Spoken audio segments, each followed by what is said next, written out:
Welcome back to the channel, guys. All my lenses. Yes, I have a lot of lenses. So we'll go from, you know, widest to most zoomed in. This is my 7.5 TTRGNs, Artesians. I don't know how it's said. I butchered the name, but yeah, you've seen this lens in the past previous vid. Lots of the music video type shots in South Korea. For those who haven't seen it, I mean, just check my channel. So we're gonna be kind of doing this test as like consistently as possible. The only thing that's off is the 18 to 140 because I did that first as far as like these kind of shots.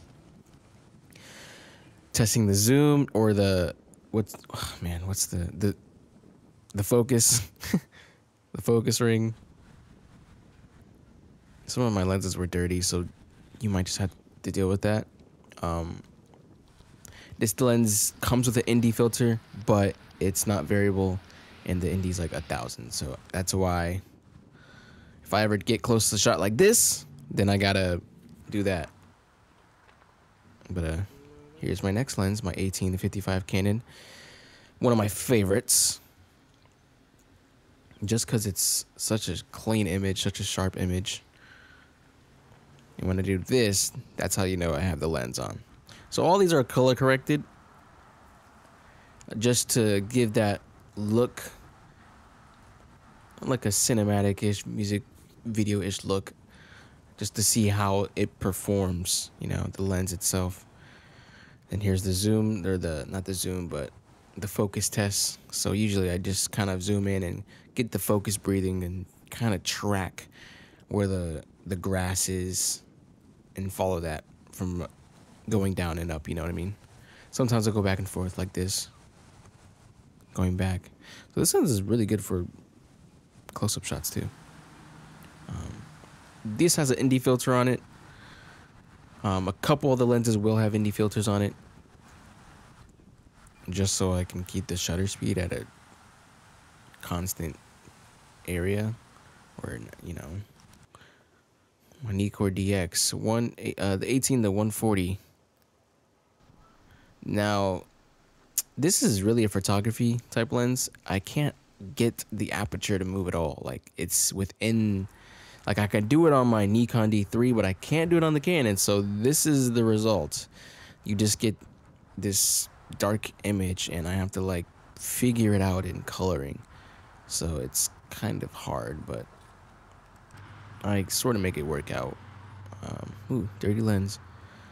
You know, it wasn't like that when I earlier filmed it, huh? This lens goes down to a 1.3. No, I'm lying. A 3.5. Goes as high as 5 to 6. So it's kind of the same as my 18 to 55. Nikkor 35 to 70. This goes as low as 3.3. I like this lens. It's kind of underrated for me, at least. It's like one of those lenses that actually looks good for specific shots, and specifically close-up shots too. Like if you have a subject close and you get the focus right, it just looks really nice. But yeah, 3.3 to 4.5 aperture.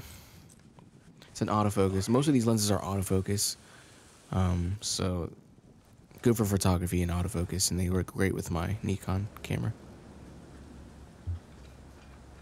Sorry, I meant to tell you the 7.5 aperture, but 35, by the way. let me do that real quick.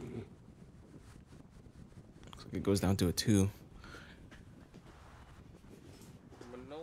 Minolta. This is the vintage lens that was in my mom and dad's closet, or the garage actually. Forgot what the camera was called, but this is like a 1970s lens. Like that's how old it is.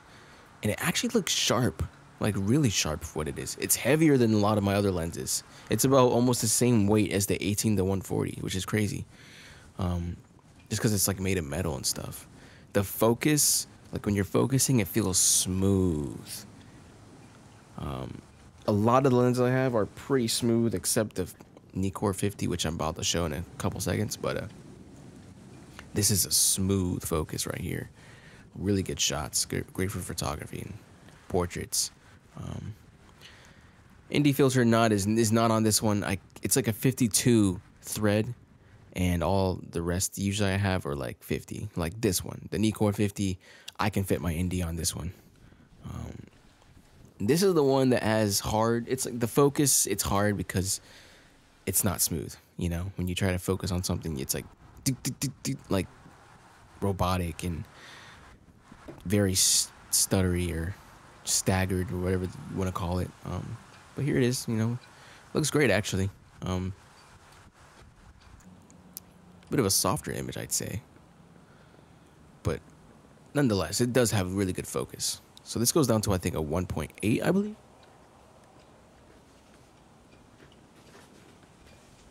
Just grabbing my lenses, I'm looking at them. 1.8. Really good. Wow, this shot. So much, like, I forgot to wipe the lenses on this one. I'd really like to take these to a professional and just get them cleaned, like, properly. I don't really know anybody that does that, but there's probably stores. 85 millimeter. This was given to me from my uncle. A couple of the other ones were. I forgot to mention that, but 85 millimeter is a really good portrait lens. This thing goes as low as 1.8 as well, and it's very sharp. Can't go wrong with this one. Now, the adapter that I use for a lot of these Nikkor lenses is a Nikkor F or Nikon F to EFM adapter, and they all work to my Canon, so that's awesome. Here's our focus pulling or focus breathing. I like this lens, but it's so big I can't put an ND filter on it, so I need to buy a bigger one or just get a slide-in one. Look at this thing, man. The Nikkor 80 to 200. Yes, my uncle gave me this one. This one came with that Nikon. My uncle was just too nice to give me like 4 lenses that are like extremely good. And yes, this one fits on the Canon too. Look at this. Wow. I mean, I don't know how much this lens is. A couple $100, of course. Now, I don't know how much it does really cost, but it is an expensive lens. This is definitely a photography lens. I'm not going to recommend this on video, but look how sharp the focus is on this, man. This is impressive. And this goes down to like a 1.8. Let me check. It goes down to a 2.8. Excuse me. Man, I think this is 2.8, but look at that. That's insane. Goes as high as 22. So, of course, this one didn't have an ND filter, and I don't really need an ND filter. I just crank up the shutter, and it works. But, yep, here's what it looks like with the Canon on it. Looks crazy.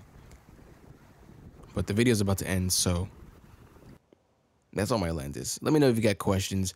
It was all kind of one take right now, but ask in the comments, and I'll give you what the answers I can. All right, see you guys.